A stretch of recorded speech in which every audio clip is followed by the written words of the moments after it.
Saludos, mi nombre es Gabriela Fuentes, estudiante de Derecho en la Universidad Yacambú.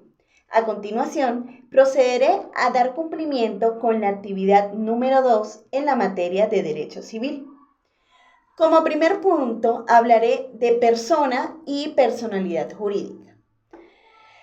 ¿Qué es persona como sujeto de derecho? Para saber qué es una persona en derecho, tenemos que preguntarnos ¿qué hace el hombre ser un individuo al cual se le atribuyen derechos y se le imponen obligaciones, distinto en el caso de los animales o de las cosas? ¿Qué hace que los seres humanos seamos destinatarios de normas? La respuesta a esas preguntas se encuentran en que el ser humano es considerado como persona y como tal único sujeto de derecho. El término persona puede tomarse en varios sentidos y desde diferentes puntos de vista, dependiendo del área en la que querramos definirlo. Pero en este caso, hablando desde el punto de vista del derecho, la persona es el sujeto apto para ser titular de derecho y deberes jurídicos. También puede decirse que la persona es todo ente que tiene la aptitud para figurar como sujeto activo, titular de derecho o pasivo obligado en una relación jurídica, ya sea como individuo o como una colectividad. Ahora, hablaremos de la personalidad jurídica como la aptitud o posibilidad de ser titular de derechos y de deberes. Ser persona o sujeto de derecho es convertirse en un ente con personalidad jurídica, lo que implica la posibilidad de ser titular de los derechos y deberes jurídicos. Entonces podemos decir que la personalidad jurídica es la posibilidad, esa expectativa de ser titular de esos derechos y deberes. Es decir, llenar todos los requisitos y condiciones jurídicas que son necesarios para llegar a ser titular. Que en este caso tenga la aptitud para que esos derechos y deberes recaigan sobre él. Ahora hablaré de la capacidad jurídica. Por su parte, la capacidad jurídica ha sido tradicionalmente definida como la medida de aptitud para ser titular de derechos y deberes jurídicos. La capacidad jurídica responde a la pregunta de cuáles derechos y deberes es titular el sujeto. Se refiere a qué derechos o deberes pueden gozar estos individuos, ya sea de forma individual o colectiva. Por eso podemos hablar que la capacidad siempre va a ser vista como un sinónimo de grado, de medida o de cantidad, considerada como una categoría jurídica, obra netamente del derecho. El siguiente punto es diferenciar claramente capacidad de goce y capacidad de obrar.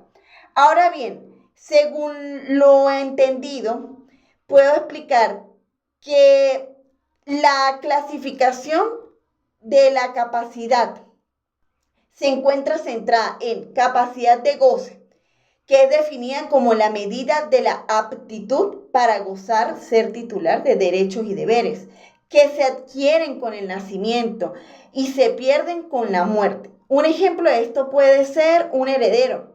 O un ejemplo más específico, un recién nacido que posee la capacidad de goce para heredar los bienes de sus padres o sus abuelos, que aunque no pueda firmar un contrato, goza de este beneficio. Por otro lado, tenemos la capacidad de ejercicio o de obra, que es definida como la medida de la aptitud para hacer ejercer valer por sí solo los derechos de los cuales se es titular. Uno, por ejemplo, específico pudiese ser casarse, vender una casa, una propiedad, incluso demandar a alguien. Y esta capacidad de obrar o de ejercicio se adquiere con la mayoría de edad. Ahora tocaré un punto importante en el derecho civil, donde hablamos que la capacidad es la regla y la incapacidad la excepción, y que no existe una sola incapacidad general de goce. ¿Por qué se habla de esto? Sencillamente porque todo ser humano tiene capacidad de goce, lo que se definió anteriormente como la aptitud para ser titular de derechos y obligaciones, por el simple hecho de ser una persona, siendo la incapacidad un estado que debe ser demostrado y que no se presume. Además, no existe una incapacidad general, porque esta siempre va a ser relativa a la situación en la que se encuentre cada persona, limitando la titularidad de ciertos derechos, pero jamás limitándola por completo. Ahora bien, para pasar al siguiente punto, que son los regímenes de incapacidad para mayores de edad, tenemos que tener en cuenta que la capacidad está muy ligada con la edad, pues esta ha servido como parámetro para que un legislador establezca diferentes grados de capacidad o en otro sentido determine la incapacidad de obrar de las personas. En este caso podemos entender que quien adquiere la plena capacidad a partir de cierta edad es el mayor de edad y se dice que es mayor de edad quien ya haya cumplido los 18 años. Este es capaz para todos los actos de la vida civil, con excepciones establecidas por disposiciones especiales en el artículo 18 del Código Civil. Ya sabiendo estos términos, podemos pasar al último punto de esta exposición, que habla de la interdicción y todas las características jurídicas que implica la institución, como sus causas, el régimen jurídico que se le impone, su finalidad, entre otras.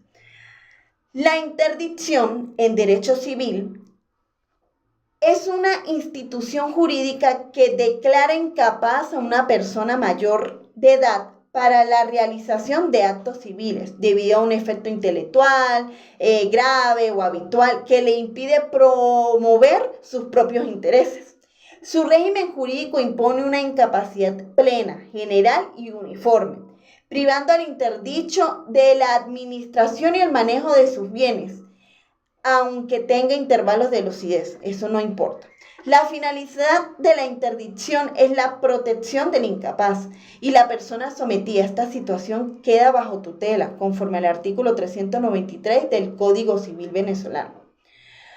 Por otro lado, la interdicción también puede ser consecuencia de una condena, presidio o constituyendo una incapacidad legal impuesta como una pena accesoria. En este caso, el condenado pierde el derecho de disponer de sus bienes y puede quedar sometido a tutela durante la duración de la pena, como de medida para proteger a la sociedad y, obviamente, controlar y proteger al reo. Esta interdicción legal opera automáticamente por mandato judicial, siendo una pena accesoria prevista en el artículo 13 del Código Penal venezolano, con la finalidad de defensa social. Muchas gracias por su atención. Espero esta exposición fuera de gran ayuda para entender de forma más amplia y clara los conceptos que se enmarcan dentro de la materia del derecho civil.